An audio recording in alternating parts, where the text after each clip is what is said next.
வணக்கம் சார். வணக்கம் சைமன். ஒரு சனிக்கிழமையும் இந்த மாதிரி நம்ம உட்காந்து பேசுறத ஒரு கட்டாயம் ஆக்கிட்டார் விஜய் அப்படின்னு சொல்லலாம். ஏன்னா அவர் என்ன பேச போறாரு, அது வந்து எந்த அளவுக்கு ரீச் ஆகும் அப்படின்றத பார்க்கறதுக்காகவே நிறைய பேர் வந்து வெயிட் பண்ணிட்டு இருக்காங்க. இன்னைக்கு அவருடைய நாமக்கல் கரூர் பயணம், நாமக்கல்ல பேசிட்டாரு. எப்படி சார் இருந்தது அவர் பேசினது?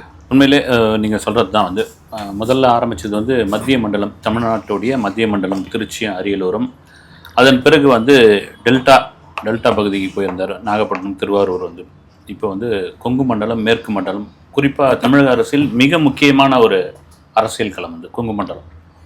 ஏன்னா ஒட்டுமொத்தமாக ஒரு சாரார் கட்சிக்கான ஒரு பெரிய பலத்தை கொடுக்கக்கூடிய ஒரு இது கொங்கு மண்டலம். நீங்கள் ஏறக்குறைய ஒரு முடிவு தெரிஞ்சு போச்சுன்னா தமிழ்நாட்டுடைய முடிவு அப்படின்னு. இந்த இடத்துல அரசியல் பண்ணுறது ரொம்ப கஷ்டம்பா. இந்த இடத்துல வந்து அங்கங்கே ஒவ்வொரு ஆளுமைகள் இருக்காங்க. இப்போ ஒவ்வொரு கட்சி வரும்போதும் ஒவ்வொரு குறுநில மன்னர்கள் இருப்பாங்க தெரியுங்களா.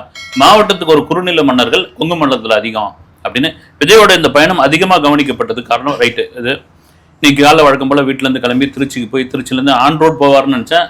நீங்கள் திருச்சி போய் திருச்சிலேருந்து தான் ஏற்பட்டு திருச்சிலேருந்து கிளம்பி நாமக்கல்லுக்கு கிட்டத்தட்ட அவருடைய பயணம் ஒரு 7 மணி நேரம் பயணமாக இருந்தது. முதல்ல அப்படி வண்டி அப்படியே இதுவாக போயிடுச்சு. அதன் பிறகு பார்த்தீங்கன்னா அந்த ஊர் நெருங்க வழி அந்த சைடில் 2 பக்கம் இருக்கிற கிராமத்தில் இருக்கிற பெண்கள், குறிப்பாக நான் பார்த்தது பெரிய ஆச்சரியமான ஒரு விஷயம் என்னென்னா, நீங்கள் நாகப்பட்டினம், திருவாரூர் போனப்போ அந்த குழந்தைங்கள்லாம் கூட்டின்னு வந்து மாலை போட வச்சது, மரியாதை செலுத்துறது ரொம்ப இதுவாகி போயிட்டது. ஏன்னா குழந்தைங்களுக்கு பிடித்தமான ஒரு நடிகர்னு அப்புறம் அவங்களுக்கு திரும்ப இது பண்ணுது. இங்கே பெண்கள் வந்து பூர்ண கும்ப மரியாதைன்னு வாங்கினீங்களா, அது மாதிரி இது பண்ணாங்க. எனக்கு அப்படியே மறைந்த செல்வி ஜெயலலிதா அவர்களுடைய ஞாபகம் வந்து அவங்களுக்கு ரொம்ப எங்கே போனாலும் அந்த பூர்ண கும்ப மரியாதை வந்து அவங்களுக்கு தொடர்ச்சியாக நடக்கும். இது அவ்வளோ பெரிய வரவேற்பு. இங்கே நாமக்கல்ல ரீச் ஆகிறதுக்கே அவ்வளோ நேரம் ஆயிடுச்சு. வந்து கிட்ட நெருங்க ஒரு 2 கிலோமீட்டர் கிட்டத்தட்ட பார்த்தீங்கன்னா 2 மணி நேரம் கடந்துருக்குறாங்க. கடந்து வந்து என்ன பேச போகிறார் அப்படின்ற ஒரு விஷயம் தான். பொதுவாகவே நாமக்கல் அப்படின்னா நாமகிரிக்கு பேட்டை. 1934 வருடம் வரலாற்று பிரகாரம் பார்த்தீங்கன்னா காந்தியடிகள் வந்து அங்கே ஒரு கூட்டம் பிப்ரவரி மாதத்தில் நடத்திருக்காரு. வந்து அப்போ வந்து 15,000 பேர் கூடியிருக்காங்க. அதுதான் நாமக்கல்ல பெரிய வரலாறு வந்து. அப்புறம் நாமக்கல் வந்து எல்லாத்துக்கும் ஒரு புகழ்பெற்ற இது வந்து அதுதான் விஜயன் சொல்லியிருக்காரு. பேசுவோம் நம்ம முட்டைக்கு, பாடி கட்டுறதுக்கு, லாரிக்கு. அப்புறமா கல்வி நிறுவனங்கள் அதிகம் அங்கே தான் வந்து இந்த தனியார் கல்வி நிறுவனம். நாமக்கல்ல போய் படித்தா நீ ஃபர்ஸ்ட் ரேங்க் வாங்கிடலாம் அப்படின்னு ரேஞ்செல்லாம் வந்து உண்டு வந்து. இதெல்லாம் மீறி நாமக்கல் கவிஞர் அதை தான் ஆரம்பித்தார் வந்து விஜய் வந்து. தமிழன் நின்று சொல்லடா, தலை நிமிர்ந்து நில்லடா, யார் சொன்னது அப்படின் போது கீழே வந்து விஜயகாந்த் கற்றுனாங்க வந்து. ஆமாம், கேப்டன் விஜயகாந்த் சொன்னார், அதுக்கு முன்னாடி ஒருத்தர் சொல்லிட்டாரு அப்படின்னு நாமக்கல் கவிஞர். ஏன்னா இன்றைய தலைமுறை அதெல்லாம் தெரிஞ்சுக்கணும் அப்படின்னு. விஜயோட ஸ்பீச் என்னவாக இருக்கும் அப்படின்போது நான் ரொம்ப எதிர்பார்த்தது என்னன்னா, கிட்னி திருட்டு அதை பற்றி ஒரு 10 நிமிஷமாவது குறைஞ்சது பேசுவார். கொஞ்சம் ஏதாவது ரிசர்ச் பண்ணி யார் என்ன பண்ணியிருக்கா, எத்தனை வருஷமா நடந்துகிட்டு இருக்கு, எத்தனை பேர் பாதிக்கப்பட்டிருக்காங்க, பாதிக்கப்பட்டவங்களோட வாக்குமூலங்கள் ஏதாவது, அந்த மாதிரி ஒரு 10 நிமிஷம் குறைஞ்சது அதை பற்றியே பேசுவார் அப்படின்னு நினச்சிக்கிட்டு இருந்தேன். இல்லை, பிரமாதமான இது. உங்களுக்கு வந்து உண்மையிலே சொன்ன மாதிரி பாதிக்கப்பட்டவங்க யாரு, அவங்களுடைய வாக்கு மூலம் நீங்கள் அவங்கள மேடையில் வேனில் கூட்டின்னு வந்து நிறுத்த முடியாது. அது வேற விஷயம். அது வந்து பயங்கர அரசியலாக மாறிடும். வந்து இல்லை அவங்களுடைய கண்ணீர் கதை இவங்க எங்கிட்ட சொன்னாங்க, நான் கேட்டேன், நான் ஃபோனில் கேட்டேன், நேரில் விசாரிச்சு கேட்டேன், பணியூருக்கு வர வச்சு கேட்டேன் அப்படின்ற மாதிரியான ஒரு விஷயம் சொல்லி தான் ஆகணும். ஏன்னா இந்தியாவே வந்து அதிர செய்த ஒரு விஷயம் வந்து கிட்னி திருட்டு வந்து இன்னும் கிட்னி பிரச்சனைன்னு பேசிட்டு இருக்காங்கன்னு நினைக்கிறேன். வந்து கிட்னி விவகாரம் அப்படின்னு பேசிட்டு இருக்காங்க. வந்து அது திருட்டுன்னே சொல்ல, அது திருச்சியில் பேசணும்னு சொல்கிறாரு. வந்து திருச்சியில் திமுக எம்எல்ஏவுக்கு சொந்தமான ஒரு மருத்துவமனையில் தான் அது நடந்தது அப்படின்னு ஆரம்பித்து, அதில் நல்ல ஒரு விஷயம் என்னென்னா, பல பேருக்கு தெரியாத விஷயம் நீங்கள் சொன்ன மாதிரி டீப்பாக இதை வந்து விஜய் பேசியிருக்கணும் அப்படின்றதுக்கான காரணம் என்னென்னா, நிறைய விசைத்தறி தொழிலாளர்கள் உள்ள பகுதி வந்து நாமக்கல் மாவட்டம். இந்த கிட்னி திருட்டு அவர்கள் மீது டார்கெட் வைத்து நடத்தப்பட்டுள்ளதாக விஜய் அங்கே பேசினப்போ தான் நமக்கே தெரிய ஆரம்பிக்குது. இப்போ பொதுஜனத்துக்கே தெரியாமல் எங்கிட்ட ஃபோன் போட்டு கேட்டவங்களாம் கூட இதை பேசிகிட்டு இருந்தாங்க. அது காரணம் அதனுடைய லீடு பிடிக்கிறாப்புல கந்து வட்டி அப்படின்னு. நீங்கள் எங்கே வரும் ஒருத்தனுக்கு வந்து ஒரு விசைத்தறி தொழிலாளர், தறி தொழிலாளருடைய என்ன ஆகும் வந்து, நீங்கள் பட்டுத்தறியை கூட விட்டுருங்க, விசைத்தறின்ற ஒரு விஷயம் வரும்பொழுது என்ன ஆகும் வந்து, ஒரு தொழிலாளிகளுடைய இது என்ன ஆகும், உங்களுக்கு யாரும் கடன் கொடுக்க மாட்டான், வேற எந்த பொருளையும் எடுத்துமே அடமானம் வைக்க முடியாது, இருந்தால் தானே அப்படின்போது வட்டிக்கு வாங்கணும் அப்படின்போது அந்த வட்டி அப்படின்ற போது கந்து வட்டி குரூப் வந்து பிடிக்குது. விஜய் சொல்றது அதுதான். அதனால் நடந்தது. இதை இன்னும் விரிவாக பேசியிருக்கிறாமே அப்படின்ற எல்லாருடைய கருத்து தான் சோசியல் மீடியாவில்.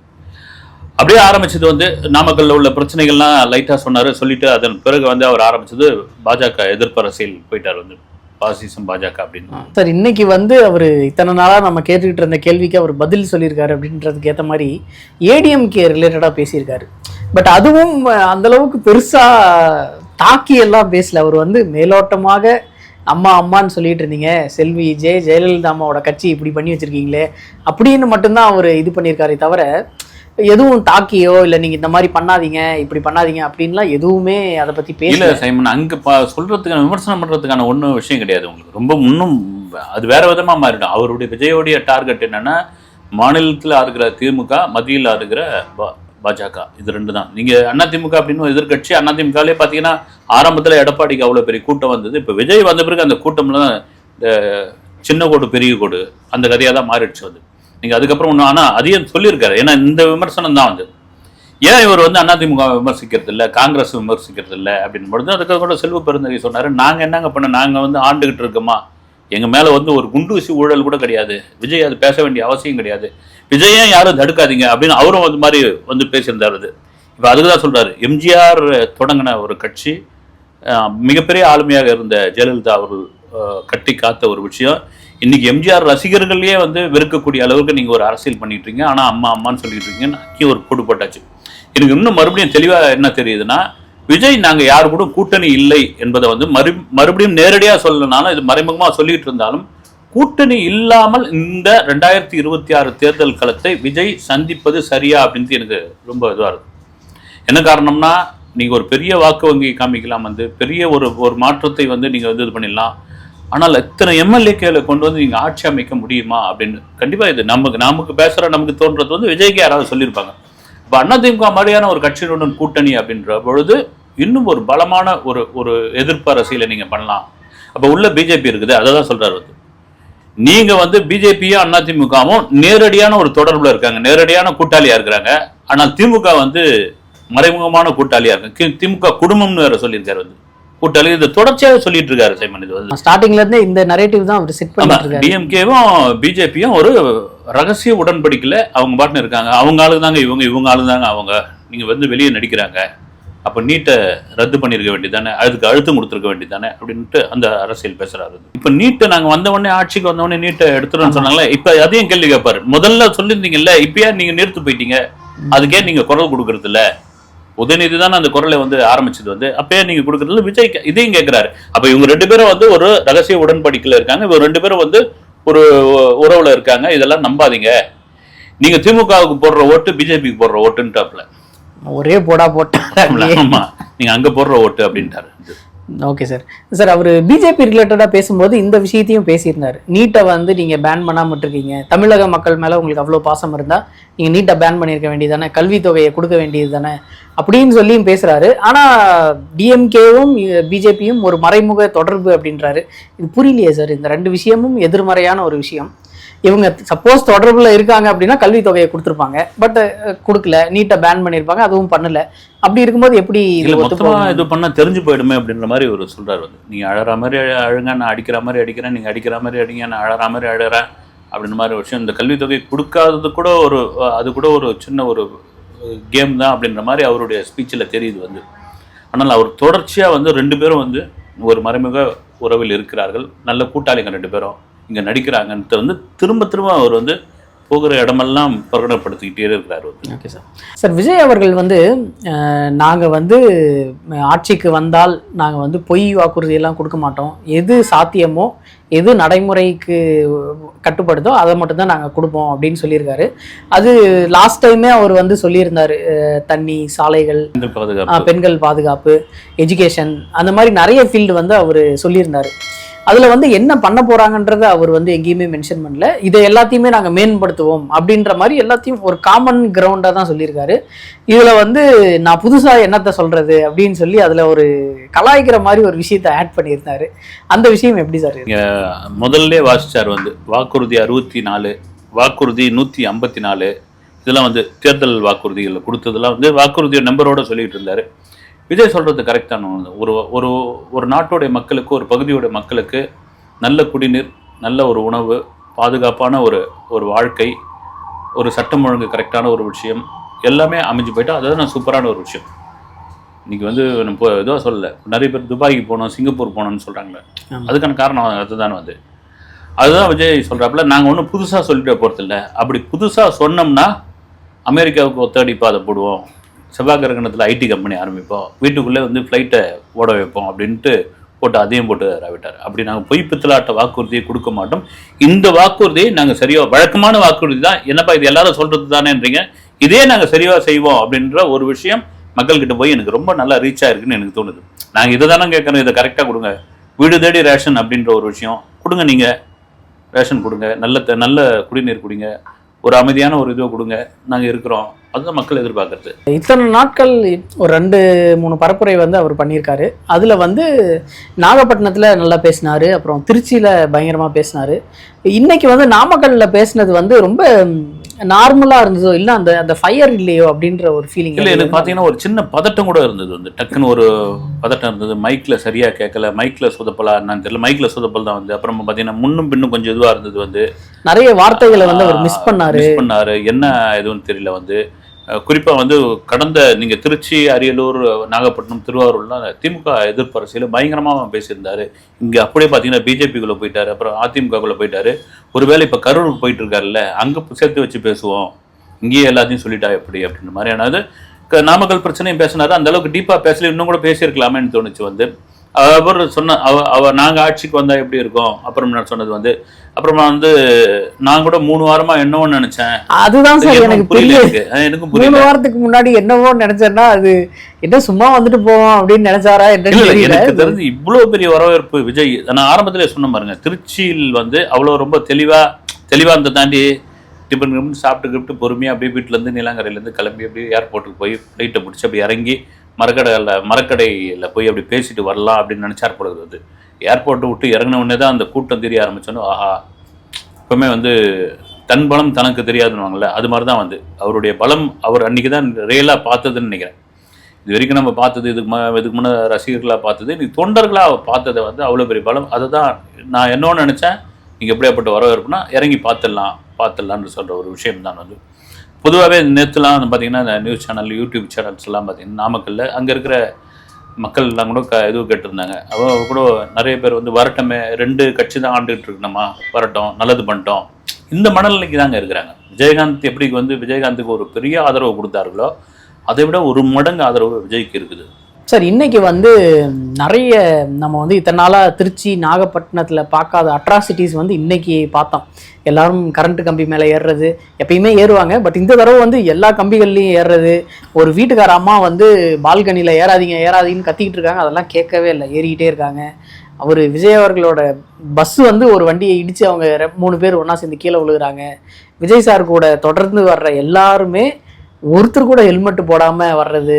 குழந்தைகள் வந்து எப்படி காலையில் 6 மணிலேருந்து 3 மணி வரைக்கும் அந்த வெயிலில் வச்சுக்கிட்டு இருந்தாங்கன்னு தெரியல. இது எல்லாமே இவங்க வந்து கொஞ்சம் கொஞ்சமாக டெவலப் ஆவாங்க அப்படின்னு நம்ம நினச்சிக்கிட்டு இருந்தாலும் இவங்க கொஞ்சம் கொஞ்சமாக பின்தங்கி போகிறாங்களோ அப்படின்ற ஒரு பின்தங்கி போகிறாங்கன்ற தாண்டி வந்து 2 வருஷம் தான் அங்கே கட்சி உங்களுக்கு ஆரம்பிச்சு வந்து, 2வது வந்து அவங்கள ஒன்றும் பண்ணவும் முடியாதுங்க. அதுதான் சார் பிரச்சனையாகவே. ஒரு வாண்டி அறிக்கை கொடுத்துக்கிட்டே தானே இருக்கிறாங்க, கர்ப்பிணிக்கு வராதிங்க, மாற்றுத்திறனாளி வராதிங்க, இது பண்ணாதீங்க.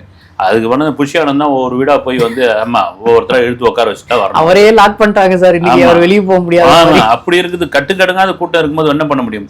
இது என்னன்னா, இப்ப இந்த கூட்டங்கள்லாம் பாத்தீங்கன்னா ஒரு குறுகலான ரோட்ல கொடுக்குறாங்க பாருங்க. அதே கூட விஜய் பேசியிருந்தார் வந்து, இதுக்கு ஏன் ஒரு மைதானம் மாதிரியான ஒரு இடங்கள், ஒரு பள்ளி மைதானத்துல இது மாதிரி கொடுக்கலாமே வந்து அனுமதி வந்து, அது ஏன்னு தெரியல வந்து. ஏன்னா நீங்க இப்படி நெருக்கடியான இடத்துல பார்க்கும்போது இப்படிதான் இருக்கும் வந்து. இப்போ கூட்டம் முடிஞ்சு போனோடனே எவ்வளோ செருப்பு கிடக்குது பார்த்தீங்களா வந்து, அவ்வளோ குவியலாக இருக்குது. இது ஒன்றும் பண்ண முடியாது உங்களுக்கு. ஆனால் நல்ல ஒரு விஷயம் என்னென்னா, இவங்களா கேட்டிருந்தா கரண்ட்லாம் கட் பண்ணிட்டுறாங்க வந்து.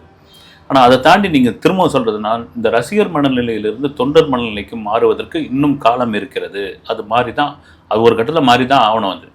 இப்போ நீங்கள் விஜயை பார்க்க வரோம் அப்படின்னு ஒரு கூட்டம் வந்து, சரி விஜய் என்ன பண்ணிடுவார் அப்படின்னு, சரி விஜயை வரவேற்கிறோம், இந்த 3 விதமான மக்கள் தான் அங்கே வராங்க. சார் இன்னைக்கு வந்து எப்பயுமே இந்த மாதிரி ஒரு கூட்டத்தில் வரும்போது நிறைய பேர்கிட்ட பைட்ஸ் எடுப்பாங்க, நிறைய பேர் வந்து பாசிட்டிவாக பேசுவாங்க, நிறைய பேர் வந்து கொஞ்சம் ஒரு மாதிரியாக பேசுவாங்க. ஆனால் இன்னைக்கு வந்து நிறைய இன்டர்வியூஸ் வந்து அவங்க என்ன பேசுகிறாங்கன்னு அவங்களுக்கு புரியுதா இல்லையானே தெரியாமல் பேசின மாதிரி இருந்தது. அதில் குறிப்பிட்டு சொல்லணும்னா, நான் 2-3 இன்டர்வியூஸ் பார்க்கும்போது ஒருத்தர் வந்து இந்த முதலீடெல்லாம் எங்க பண்றீங்க, 12,000 கோடின்றத எங்க போய் ஒசூர்ல போய் பண்றீங்க, தமிழ்நாட்டுக்குள்ள பண்ண வேண்டியது தானே அப்படின்னு சொல்லி பேசிக்கிட்டு இருந்தாரு. எனக்கு இந்த மாதிரி வீடியோஸ்லாம் பார்க்கும்போது இவங்க வந்து இதெல்லாம் பேசாம இருந்தாவே டிவிக்கே பெருசா வளருமோ, இவங்க பேசி பேசி இவங்க வந்து நாங்க இப்படிதான் அப்படின்னு சொல்லி மக்கள்கிட்ட காமிக்கிறாங்களோ அப்படின்ற மாதிரி ஒரு ஃபீலிங். உங்களோட கருத்து? அது ஒன்றும் பண்ண முடியாது. நீங்கள் வளர்ந்து நீங்கள் எல்லாருக்கும் எல்லா விஷயமும் தெரியுன்ற ஒன்று கிடையாது. இந்த ரெண்டாவது பார்த்தீங்கன்னா நீங்கள் சொல்கிற மாதிரி இதெல்லாம் ஏங்கப்பா நீங்கள் மீடியாக்கள் சும்மா இருக்க மாட்டாங்க இல்லைங்களா? நீங்கள் தெரியாத ஒரு விஷயத்த நீங்கள் இங்கே முதலீடு நடக்குது என்னன்னா அவனுக்கு என்னென்னா ஒசூரில் தான் தொழிற்சாலை அதிகம் அப்படின்னு பேசிடுறாங்க. இன்னைக்கு எது பேசினாலும் அது ஒரு மீமா, ஒரு ரீல்ஸா, காமெடி கண்டென்ட்டா, காமெடி கண்டென்ட்டா கிரியேட் பண்ணுறதுக்காக அது எல்லா தரப்புலையும் வந்து இருக்காங்க. வந்து இப்போ விஜய் மாதிரியான ஒரு நடிகர் ஒரு திடீர்னு ஒரு மிகப்பெரிய அரசியல்வாதியாக அரசியல் களத்திற்குள் இவ்வளோ பெரிய செல்வாக்காக கூட வரும்பொழுது கண்டிப்பாக எந்த அரசியல், நான் திமுகன்னு சொல்ல, பிஜேபின்னு சொல்ல, அதிமுக சொல்ல, யாராக இருந்தாலும் சரி, இது ஆந்திராவில் நடந்திருந்தாலும் சரி, கர்நாடகாவில் நடந்தாலும் சரி, அங்கே ஆளுகிற ஆட்சியாளர்களுக்கு கடுப்பு தான் உண்டாகும். சரி, இப்போ நம்மகிட்ட இருக்கிற ஆயுதம் என்ன? சோசியல் மீடியா எடுத்து போடியா, கண்டிப்பாக இருக்கும். நேரடியாக நம்ம இது பண்ணலாம், இதை போடு. ஏன்னா இன்னைக்கு அதுதான் பரவிட்டு இருக்கு. நீங்கள் பார்த்து தான் சொல்றீங்க. வந்து ஒருவேளை இது வந்து இவங்களுக்கு புரிதலுக்கு இன்னும் காலம் எடுக்குமோ, இது இன்னும் வந்து உங்களுக்கு வரலையே எல்லாம் வந்து உங்களுக்கு என்ன சொல்றது, வந்து பாமர மக்கள் தானே வந்து அவங்களுக்கு இன்னும் அதை தான் சொல்கிறேன். இன்னும் அந்த ரசிகர் மனநிலையில் தான் இருக்கிறாங்க. வந்து அந்த தலைவர் பேசுகிற பேச்சு என்னென்னு அவங்க இன்னும் முழுமையாக உள்வாங்கிக்கல, அதை தெரிஞ்சிக்கல.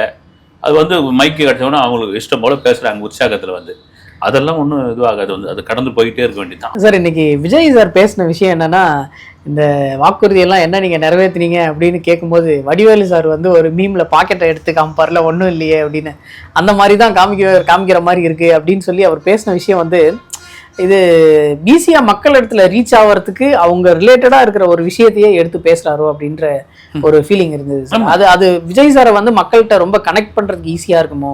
நீங்கள் உதாரணம் தாங்க. வந்து உண்மை நான் சொல்லும்போது நான் அதான் முன்னே சொல்லியிருந்தேன் பாருங்க.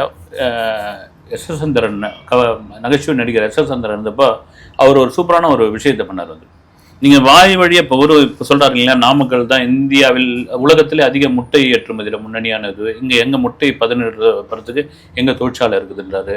பாடி கட்டுறதுல இங்கே தான் இதுவான இருக்குது, இங்கே உள்ள பிரச்சனைகள் அப்படின்னு. இப்போ நாகப்பட்டினத்தில் ஒரு பிரச்சனை பேசினார்னா இவர் என்ன பண்ணுவார்னா, அந்த பிரச்சனைகளை வந்து ஃபோட்டோ கார்டாக பண்ணி பார்ப்பேன், கண்ணி பெரிய சைஸில் அதை வந்து மக்கள் முன்னாடி காட்டுவார். அது ஒரு அப்ரோச் வந்து ஈஸியாக போய் சேர்றது.